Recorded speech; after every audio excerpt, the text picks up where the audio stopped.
Hello guys, आपका स्वागत है मेरे यूट्यूब चैनल ज्ञान में। तो आज हम बात करने वाले हैं railway RPF constable requirement online form के बारे में। 14 अप्रैल 2024 को जारी किया गया है। यहाँ पे आप देखेंगे एडवर्टाइजमेंट नंबर जो है यहाँ पे 1 और 2 2024 है, मतलब कि 2 पोस्ट के लिए, एक कांस्टेबल और एक एसआई। अब नीचे हम थोड़ा बात करेंगे डेट्स के बारे में। तो डेट्स यहाँ आप देख रहे हैं कि ऑनलाइन आपका जो फॉर्म स्टार्ट है 15 अप्रैल से है और लास्ट जो रजिस्ट्रेशन होगा आपका वो 14 मई। फी का जो पेमेंट आप लास्ट डेट करेंगे वो 14 मई को ही करेंगे। और फॉर्म में कोई भी गलती होती है तो उसका एडिट या मॉडिफाई के लिए 15 मई से लेकर 24 मई तक कर सकते हैं। सीबीटी एग्जाम नोटिफाई लेटर है। अब यहाँ पे एप्लीकेशन फी के बारे में बात करेंगे। तो जनरल, ओबीसी और ईडब्ल्यूएस के लिए 500 है, एससी और एसटी कैंडिडेट के लिए 250 है और पीएच हैंडीकैप के लिए 250 है। और ऑल कैटेगरी जो भी आते हैं, फीमेल, जनरल, ओबीसी, जिस कैटेगरी में आते हैं उनको भी 250। अगर आपने फॉर्म में कोई गलती किया है, अगर आपको एडिट करना है, मॉडिफाई करना है, तो उसके लिए भी आपको चार्ज देना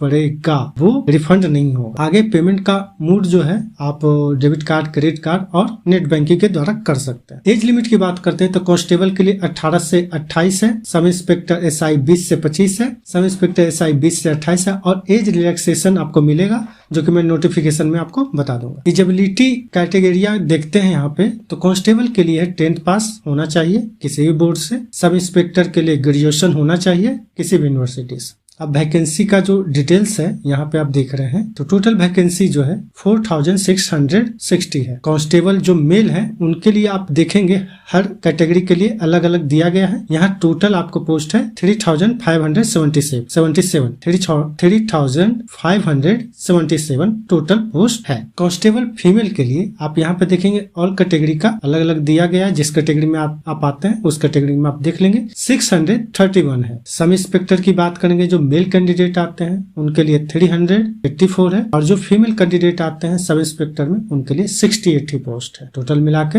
4660। फिजिकल मेजरमेंट की बात करते हैं तो कांस्टेबल में जो मेल आएंगे तो मेल कैंडिडेट के लिए 1600 मीटर आपको 5 मिनट 45 सेकंड का टाइम मिलेगा। लॉन्ग जंप के लिए 14 फीट है और हाई जंप के लिए 4 फीट। कांस्टेबल फीमेल कैंडिडेट है उनके लिए 800 मीटर 3 मिनट 40 सेकंड में पूरा करना होगा। 9 फीट आपको लॉन्ग जंप है और 3 फीट हाई जंप। जो एसआई कैंडिडेट हैं, जो मेल कैंडिडेट हैं, वो 6 मिनट 30 सेकंड में 1600 मीटर रनिंग पूरा करेंगे। 12 फीट का लॉन्ग जंप होगा और 3 फीट 9 इंच का हाई जंप होगा। सब इंस्पेक्टर जो फीमेल कैंडिडेट है उनको 4 मिनट मिलेगा 800 मीटर के लिए और लॉन्ग जंप 9 फीट और हाई जंप 3 फीट। अब यहाँ पे हम बात कर लेते हैं कि हाइट हर कैटेगरी का अलग अलग है। जनरल और ओबीसी के लिए यहाँ पे आप देखेंगे तो 165 है, 157 फीमेल के लिए। अब यहाँ चेस्ट को बात किया गया है तो चेस्ट बिना फुलाए 80 आपका होना चाहिए मेजरमेंट, और चेस्ट आप फुलाते हैं तो 85 होना चाहिए। एससी एसटी कैंडिडेट के लिए 160 है और फीमेल के लिए 152 है और बिना फुलाए छाती आपको 76.2 है और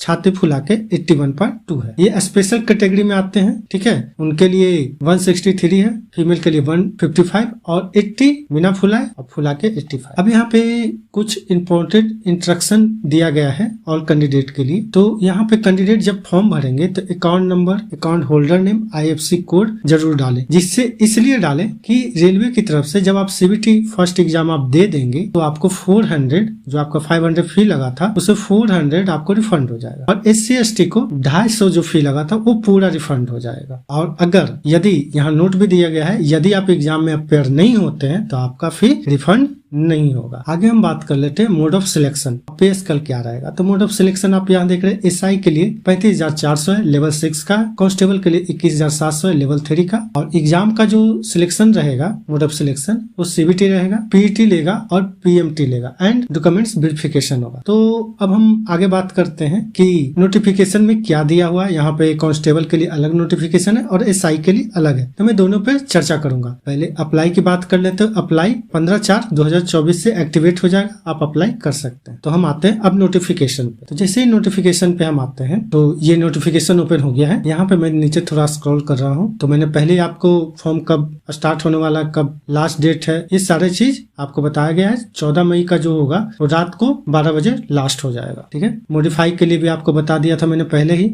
स्केल के बारे में बता दिया था, पे के बारे में भी मैंने आपको यहाँ पे बता दिया है। अब थोड़ा नीचे हम स्क्रॉल करते हैं और एज रिलैक्सेशन पे बात करते हैं कि एज रिलैक्सेशन क्या है। तो आ गए हम एज रिलैक्सेशन के लिए। यहाँ पे देखिए SC/ST कैंडिडेट को 5 इयर्स दिया जाएगा, जितना वहां पे दिया हुआ है उससे आपको 5 ईयर एक्स्ट्रा मिलेगा। ओबीसी के लिए 3 इयर्स एक्स्ट्रा मिलेंगे। बाकी जो एक्स सर्विस मैन है उनको 3 इयर्स, ओबीसी में जो आता है 6 ईयर और SC/ST को 8 इयर्स। अब फीमेल कैंडिडेट की बात कर लेंगे तो उनको UR में और जनरल में, UR एंड EWS में 2 इयर्स, ओबीसी के लिए 5 इयर्स और SC/ST के लिए 7 इयर्स आपको यहाँ पे मिलेंगे। ये सिर्फ फीमेल कैंडिडेट के लिए है। अब आगे हम थोड़ा बात कर लेते हैं। आपको रिफंड के बारे में मैंने बता दिया था कि फीस जो लगेगा आप एग्जाम में अपेयर होंगे वो रिफंड हो जाएगा। अब हम बात करते हैं कि एग्जाम का जो सिलेबस रहेगा वो क्या रहेगा। हम थोड़ा नीचे आते हैं और एग्जाम की सिलेबस के बारे में बात करते हैं। तो हम आ गए यहाँ पे देखिए कंप्यूटर बेस्ड एग्जाम होगा आपका CBT 10th मैट्रिक लेवल पे आपका एग्जाम होगा। यहाँ पे पैटर्न आप देख लेंगे कि 90 मिनट टोटल क्वेश्चन 120 क्वेश्चन रहेंगे जिसमें आपको 90 मिनट मिलेंगे। यहाँ पे कैंडिडेट जो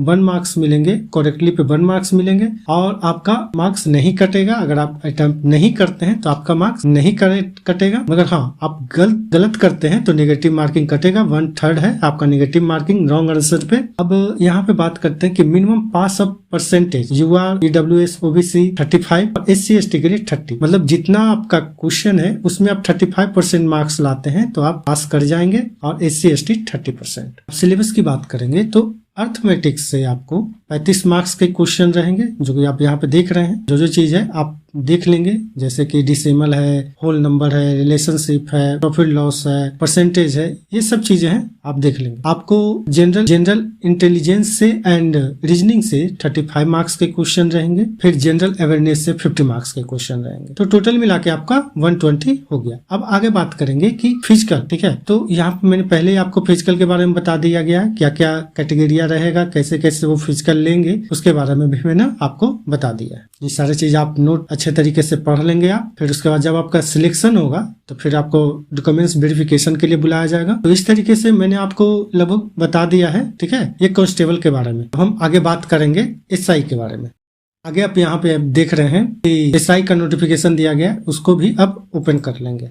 तो ये ओपन हो गया है। अब नीचे स्क्रॉल करते हैं तो ये सब वही है जो मैंने पहले ही बता चुका हूँ आपको, ठीक है। अब इसमें मैं देख लेता हूँ एज रिलैक्सेशन के बारे में, तो मैंने आपको पहले ही बता दिया है। थोड़ा नीचे मैं स्क्रॉल कर रहा हूँ थोड़ा स्पीड में। एज के बारे में तो मैंने पहले ही बता दिया, सेम ही है आपका। फिर इसके बाद मैं बात करूंगा सिलेबस के बारे में कि सिलेबस क्या रहेगा, क्या क्वेश्चंस रहेंगे। मैं स्क्रॉल कर रहा हूँ आगे सिलेबस पे, तो वही सेम है जो कांस्टेबल का है, वही सेम है। 90 मिनट 120 क्वेश्चन। यहाँ पे मिनिमम मार्क्स आपको जो लाना है 35% और SC/ST के लिए 30%। अब यहाँ पे क्वेश्चन आप देख रहे हैं तो वही है। 35 जो मार्क्स का रहेगा वो अर्थमेटिक रहेगा और जनरल इंटेलिजेंस एंड रीजनिंग भी 30 मार्क्स का रहेगा, 35 मार्क्स का रहेगा और जनरल अवेयरनेस 50 मार्क्स का रहेगा। मतलब सेम ही है जो कांस्टेबल का है जो इसका है। और यहाँ पे मैंने पहले ही आपको बता दिया था कि आपको मेल कैंडिडेट के लिए 6 मिनट 30 सेकंड 1600 मीटर और फीमेल के लिए 4 मिनट में 800 मीटर पहले ही आपको बता चुका हूँ। वीडियो ठीक से देख लेंगे बैक करके, ताकि इसमें फिर उसके बाद जब आपका सिलेक्शन होगा तो डॉक्यूमेंट्स वेरिफिकेशन के लिए आपको बुलाया जाएगा। यहाँ पे मैं नीचे स्क्रॉल कर रहा हूँ, कुछ इंपॉर्टेंट्स होंगे तो मैं आगे आपको और बता दूंगा। तो मुझे नहीं लग रहा है, मैंने मेन पॉइंट आपको टिक करवा दिया है। और आगे आपको और भी कोई इंक्वायरी रहे तो आप मुझे कमेंट्स कर सकते हैं, उसके बारे में मैं आपको डिटेल बता दूंगा। अब यहाँ पे ये जो नीचे आप देख रहे हैं ये फॉर्मेट है कास्ट सर्टिफिकेट के लिए, ठीक है। इस तरह का कास्ट सर्टिफिकेट आपको देना होगा जब आप फॉर्म भरेंगे उनके लिए। फिर ओबीसी के लिए ये बनेगा ब्लॉक में जाके, वहां जाके आप बनवा के और जब आप फॉर्म अप्लाई करेंगे तो वो आप देंगे, तब आपको एज रिलैक्सेशन मिलेगा। और आपको यहाँ पे सेल्फ डिक्लेरेशन भी देना है, वो जब आप फॉर्म भरेंगे तब आपको एक एक करके देना है। मैं आशा करता हूँ कि ये वीडियो आपको